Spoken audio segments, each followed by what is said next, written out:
Thanks for tuning in to our pre-alpha gameplay presentation of Aquanox Deep Descent.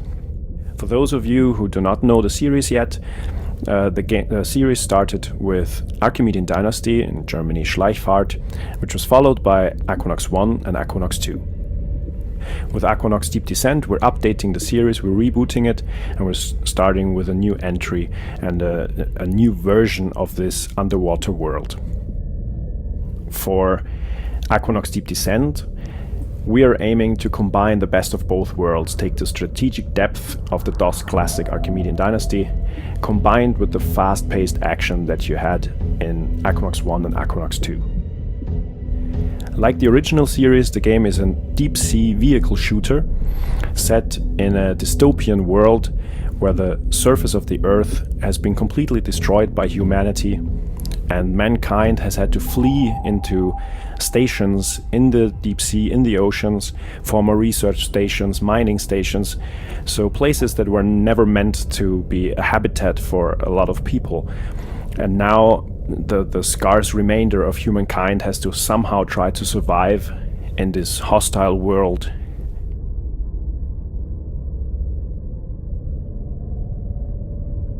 The first big new addition that we've added to the game is a 4-player drop-in co-op. So when you now explore the game and you play through the story mode, you can play the entire story with up to 3 of your friends. Here in the video you can see 2 people playing together. In the final game it might be 3, it might be 4, you can drop in and out and then together fight your enemies.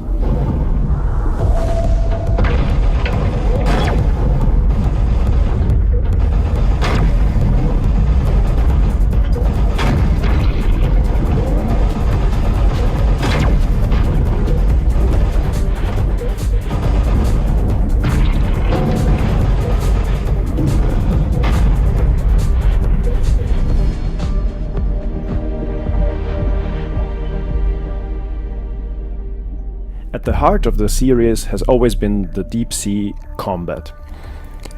Archimedean Dynasty and Schleichfahrt was a bit more tactical, you had more strategic options, whereas Aquanox 1 and 2 were mission-based arcade shooters.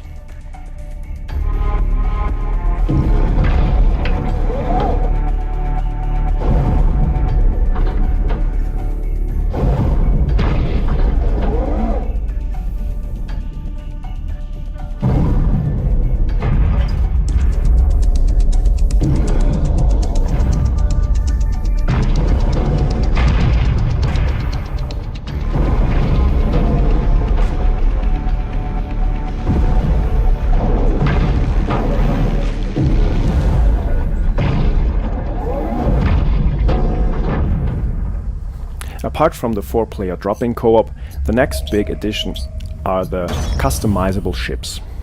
So you can see here different ship types, they are based on the different factions in the game, but then you can also go in and customize those ships. Some of the ships are based on ships from the original series, so for those of you who know the old games, you'll recognize the shapes, you'll recognize the names. So this, for example, the ship that you can see here from the pirate faction is loosely based on the succubus from the original games. So you can either keep it and make it rather similar to the original ship, or you can go ahead and basically create your personal version of your favorite ship from the old games, which we think is pretty cool. You can also paint it differently, you can add decals, all this kind of stuff. Of course, these parts, they are not just decoration, they also change the stats of your ship. So it's basically like in an RPG when you change around the armor on your character. Just in this case, your ship is your character, and all the parts influence not just how your ship handles, the maneuverability, the agility, its armor, all this kind of stuff. And basically you can adapt your ship to your playstyle. To bring in the strategic depth of Archimedean Dynasty that we've been referring to, we've added secondary weapons to the game.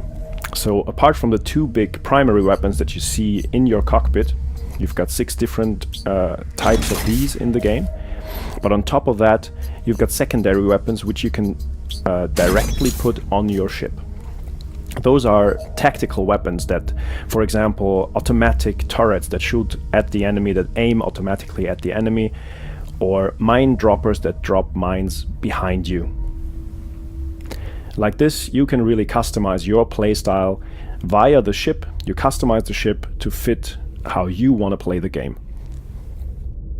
If you equip all your secondary weapons with active weapons, you can basically shoot up to 6 weapons at once. The third big addition to the series that we've added to the gameplay of the series is the exploration aspect. Here you can see the player scanning a shipwreck that he found, checking whether he might find some special parts that you can buy anywhere, or in this case, just some metal scrap. So basically there are different kinds of resources in the game that you can collect around the world. So we encourage you to really look around the world. You can use these resources to just sell them, earn some money, or if you actually want to just save your hard-earned cash, you can refill your consumables like your repair kits and stuff like this in the water, which means you don't have to go into a station to buy some repair kits. You can just refill the stuff you need for combat right in your ship.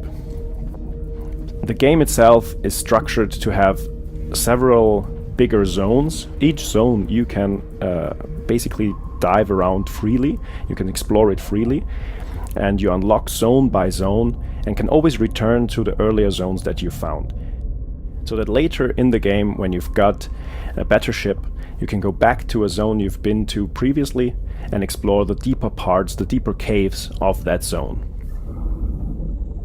Since the water levels have risen in Aquanox Deep Descent quite considerably and a lot of continents have been basically drowned, you'll find these sunken buildings that you can explore and again look for loot, look for sunken wrecks, or just run into a skirmish like in this example.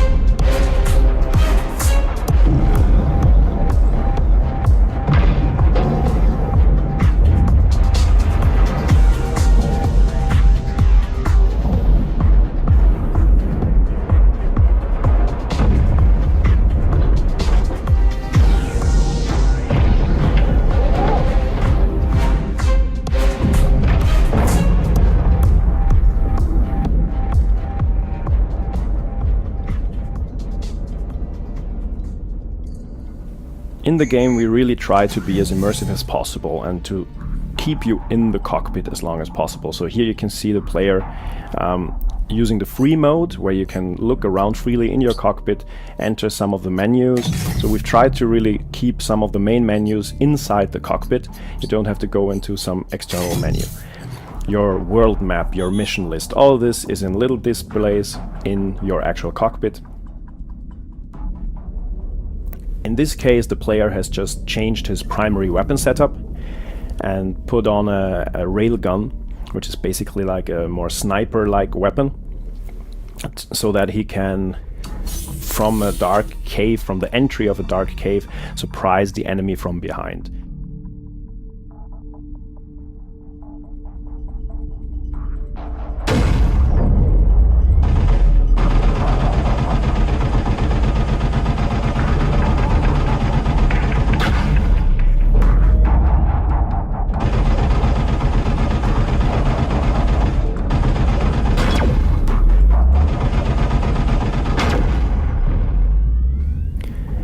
Last but not least, the big thing we're looking at all the time and that we're trying to really get right is the feeling of being in the water. What we came up with to really make you feel the water is a system that is based on active boosting, so basically dodge boosting. Your ship cannot turn and move as fast as if it was in completely free space. There's water around it, water that gives pressure against the ship, but you've got these active boosts where you can quickly dodge into any direction you want to go to, up, down, left, right. If a torpedo is heading your way, at the right moment you use one of those boosts.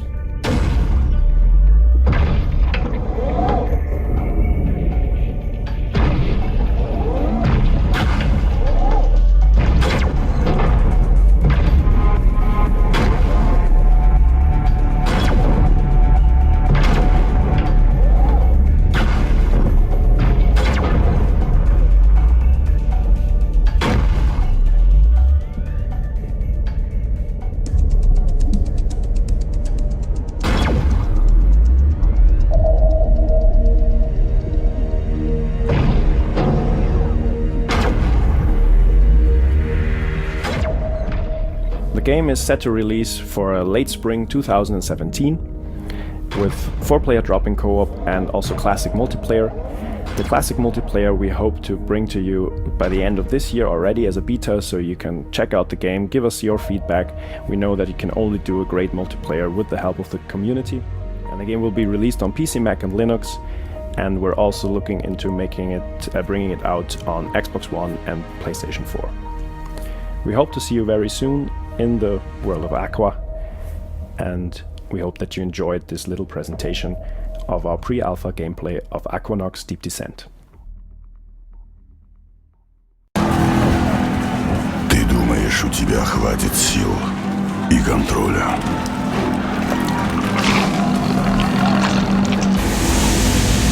Ты думаешь, что у тебя выйдет лучше без меня?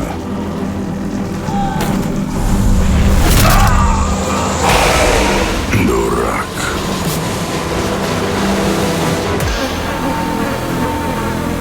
Ты думаешь, что справишься без меня? Ты не сможешь. Я тебе нужен. Бери меня.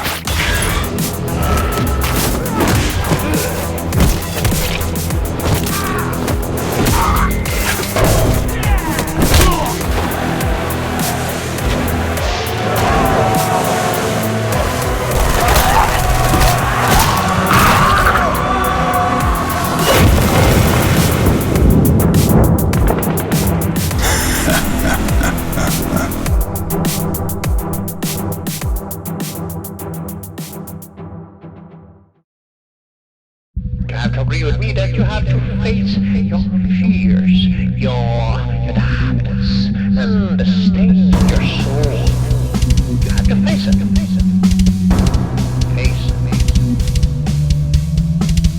Yard fire! Face it. Yard fire! Yard house!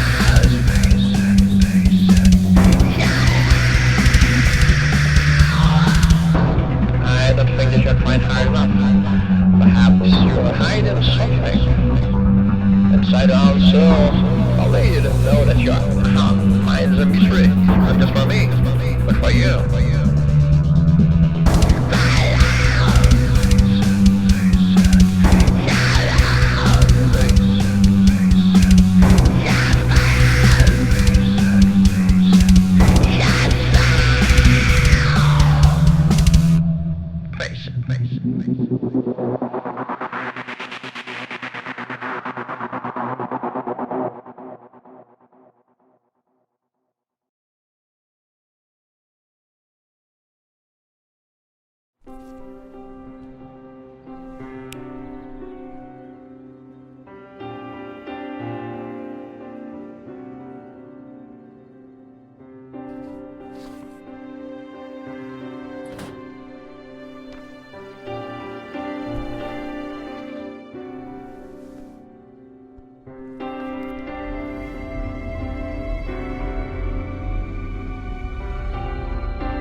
This video will demonstrate the various movement options available to you via the Proton movement device.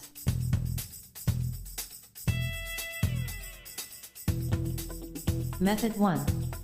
Arm swing.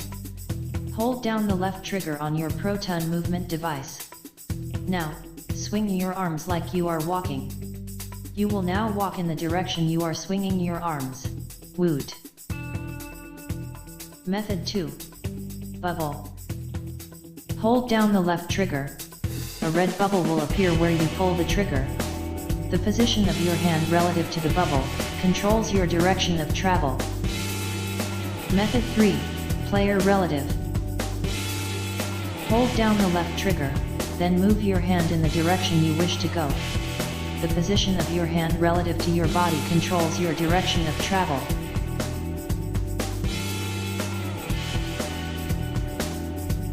Method 4. Tilt. Hold your hand like you would hold a firearm. Now, hold down the left trigger. Tilt the movement device like you are using a joystick. You will now walk in this direction. Yay! We hope that this short tutorial can help you on your way to happier, safer movement. And remember, the future is powered by Proton.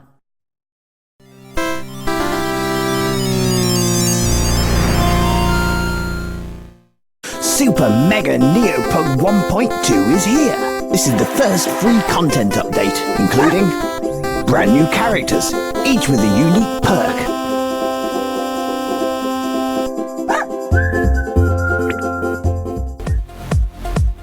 Two new biomes with unique enemies and obstacles.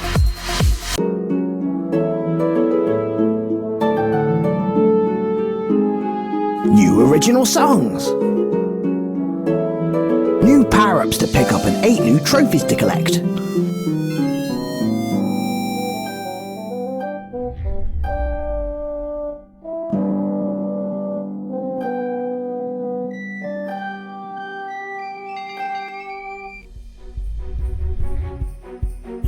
Super Mega Neo Pug 1.2.